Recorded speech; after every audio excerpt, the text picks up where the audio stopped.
I want to tell an internal, character-driven story. I don't want to tell a story with all that cliche action and love story stuff. I just want to tell a story about a character that progresses and grows as a person. Just a pure worldview story. Forget plot. I want to tell a story about a character's inner turmoil. I find external conflict to be an unnecessary distraction. Oh my God, I have to stop. I have to stop saying these things because it's becoming harder and harder not to roll my eyes while I say them. I don't know what it is about writers that want to focus on all of this internal stuff and think that anything external or plot-driven is bad and cliche and not what they actually want to write about. Now, all sarcasm aside, I get it. I felt this too.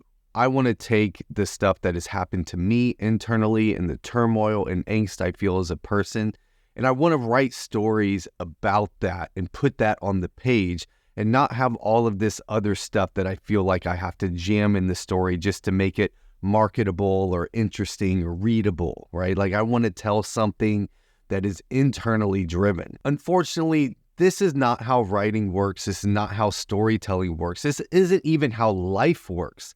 And so in this video, I'm going to walk you through why you can't tell just an internal story. And then I'm going to tell you how to take this idea for this internal struggle and this worldview story and turn it into an actual working, writable story. My name is Tim Grahl. I'm the CEO of StoryGrid, and I'm the author of The Threshing, Running Down a Dream, and Your First 1,000 Copies.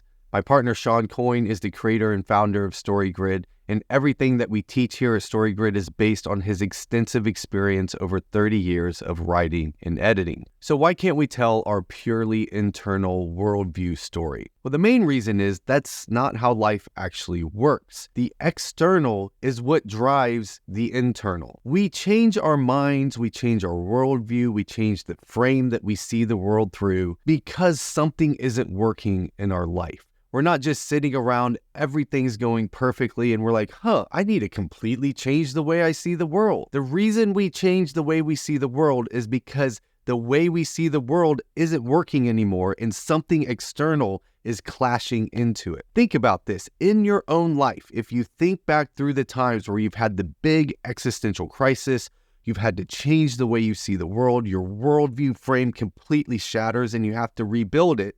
It wasn't because everything was going good, it was because things were going bad. It takes something external happening in our life in order to push us to reevaluate the way we see the world. Our husband packs his bag and leaves, this time for good. Our dog gets hit by a car. Our house gets robbed. The IRS forecloses on our house. Our daughter decides that she hates us. We get laid off. Our final kid leaves and goes to college. We find those pictures on our spouse's phone. These are those moments that knocks our life off balance, and it forces us to reevaluate the way we see ourselves, the way we see the world, the way we see ourselves in the world. These are those moments where it starts pushing us to change the way we see things and to change our inner worldview. So the first reason why you can't just tell a purely internal worldview story is because this isn't how real life works.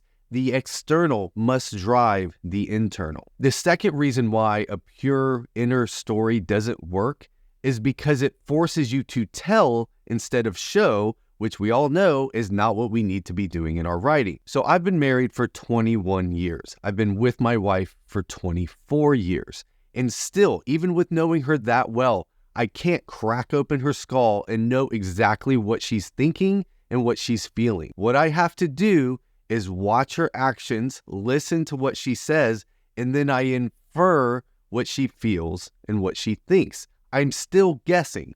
Now, I'm guessing on a really good model because I've known her for a long time, but I'm still guessing. It's still an inference I'm making based on what I'm actually seeing her doing and hearing her saying. This is why telling the reader what your characters are thinking and feeling about everything going on doesn't actually work, because this doesn't feel real. If you constantly tell your reader exactly the thought processes and feelings going on in your character, it doesn't feel real because that's not how real life works. We have to show them what our character is doing and then let the reader infer the feelings and the thoughts of the characters. Again, think about real life. If somebody tells you they're going to change, or somebody tells you they've completely changed the way they see the world, do you automatically believe them?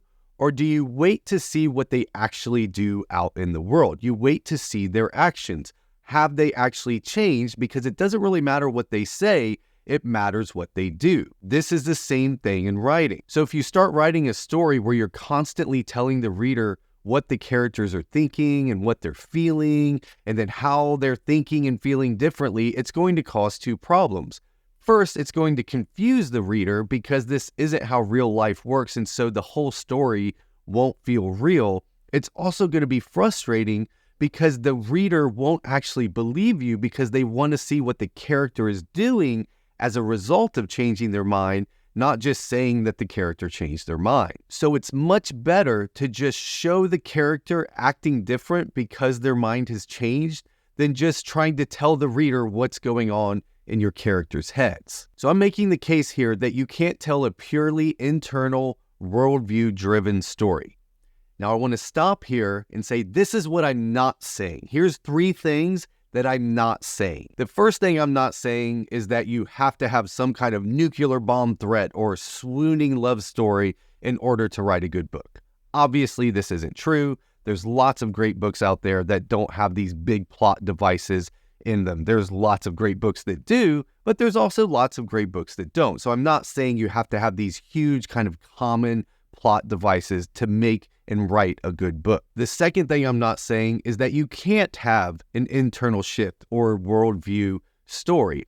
Obviously, this isn't true. In fact, the best stories written are the ones that have the characters go through a frame break and a worldview shift, and they learn a deeply personal lesson about who they are and who the world is around them.